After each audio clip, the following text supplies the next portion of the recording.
Pengadilan Tipikor kembali menggelar sidang lanjutan kasus korupsi impor gula dengan agenda mendengarkan tanggapan jaksa atas pledoi Tom Lembong. JPU menyebut Tom tidak memperkaya diri sendiri tapi memperkaya orang lain. Sidang yang seharusnya digelar pukul 10 namun dengan alasan kesiapan hakim dan pihak terdakwa, maka persidangan baru dimulai pukul 14 waktu Indonesia Barat. Dalam replik, Jaksa penuntut umum mengatakan pihaknya memang tidak mendakwa mantan Menteri Perdagangan tersebut memperkaya diri sendiri atau menikmati uang korupsi terkait kegiatan importasi gula. Jaksa menyebut perbuatan Tom Lembong telah melawan hukum dan memperkaya orang lain serta korporasi perusahaan gula swasta.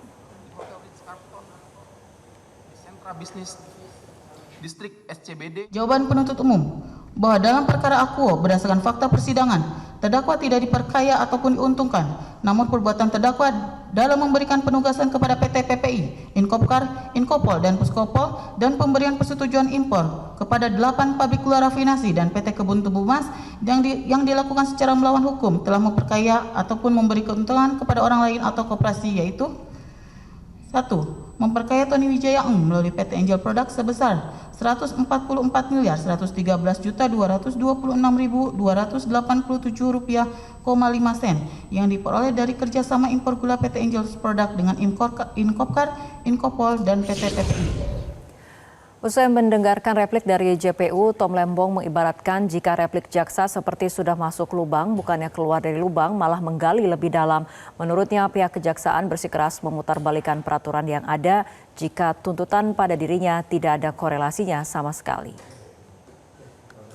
Kalau saya lihat dalam repliknya hari ini, kok jaksa udah masuk lubang, malah gali makin dalam, makin masuk gitu loh ya. Bukannya keluar dari lubang, malah makin masuk, makin dalam gitu ya. Ya balik lagi, tetap bersikeras untuk memutarbalikkan peraturan. Ya, aturan mengatakan dilarang bawa masuk ke dalam pesawat korek api, terus saya dipidanakan karena bawa masuk ke dalam pesawat korek telinga, ya kan? Terus saya protes, loh ini korek telinga. Terus dia bilang, iya, aturan melarang bawa masuk korek api. Jadi kayak tetap aja serba nggak nyambung, ya kan? Sebelumnya dalam pledoinya, mantan Menteri Perdagangan Thomas Rikasi Lembong menyebut dirinya ditetapkan menjadi tersangka karena berbeda pilihan politik. Tom menyebut dukungannya pada pasangan Anies Mohaimin menjadi pemicu langkah hukum yang dialamatkan kepadanya. Hakim dapat membebaskan saya dari semua tuntutan jaksa penuntut umum.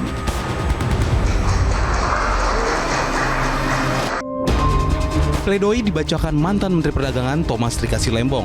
Pengalamannya bergabung sebagai oposisi menjadi pembuka Tom Lembong saat membacakan pledoi atau nota pembelaan kasus dugaan korupsi importasi gula. Tom Lembong menduga penetapan dirinya sebagai tersangka hingga didakwa tidak lepas dari sikap politiknya yang mendukung Anies Baswedan dalam pemilu 2024.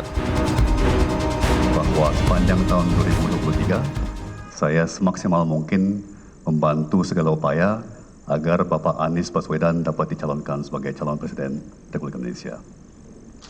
Sprindik atau surat perintah penyidikan yang pertama atas impor gula termasuk yang saya lakukan di 2015-2016 diterbitkan oleh jaksa pada tanggal 3 Oktober 2023. Meskipun demikian, saya resmi bergabung pada tim kampanye nasional, sebuah pasangan capres-cawapres yang berseberangan dengan penguasa pada tanggal 14 November 2023. Timing atau waktu dari penerbitan sprindik ini tentunya bukan sesuatu yang kebetulan. Tom menilai ada sinyal kuat dari penguasa kepada siapapun yang mengambil posisi politik yang berbeda. Sinyal dari penguasa sangat jelas. Saya bergabung ke oposisi, maka saya terancam dipidana. Sinyal itu jelas bagi semua pengamat saat sprindik kepada saya diterbitkan 1,5 tahun yang lalu. Sinyal itu sangat jelas saat saya ditangkap dan dipenjara 2 minggu setelah penguasa mengamankan kekuasaannya dengan pelantikan resmi di DPR RI.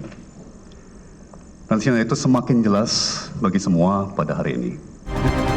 Tidak hanya Tom, kuasa hukum Tom Lembong menyatakan kliennya dijadikan tersangka dan diseret ke persidangan tanpa bukti. Arif Yusuf Amir mengatakan Tom Lembong menjadi korban genosida atas kejujuran. Amir berpandangan hukum pada akhirnya digunakan sebagai alat kekuasaan untuk menghukum mereka yang tidak bersalah. Ironi yang menyayat Tuhan. Ketika keadilan diberangus atas nama hukum, maka hukum kehilangan fitrahnya sebagai penjaga moralitas dan berubah menjadi mesin kekuasaan yang menghancurkan. Dalam situasi seperti ini, hukum tak ubahnya monster yang menakutkan bagi siapapun yang berbeda haluan dengan kekuasaan. Sementara Anies Baswedan yang turut menghadiri sidang koleganya itu mengatakan Thomas Trikasi Lembong telah dikriminalisasi dalam kasus dugaan korupsi impor gula di Kementerian Perdagangan tahun 2015 hingga 2016. Anies berharap majelis hakim dapat memutus perkara tersebut seadil-adilnya demi nama baik bangsa. Kalau kriminalisasi ini bisa terjadi pada Tom Lembong, maka siapa saja akan bisa mengalami situasi seperti ini. Dan saya percaya hakim akan menjaga kriminalisasi tidak terjadi. Oke, cukup. Pada kasus itu, Tom Lembong dituntut pidana 7 tahun dan denda 750 juta rupiah. Tom didakwa merugikan keuangan negara sebesar 578,1 miliar rupiah. Tim Liputan Metro TV. Jelajahi cara baru mendapatkan informasi. Download Metro TV Extend sekarang.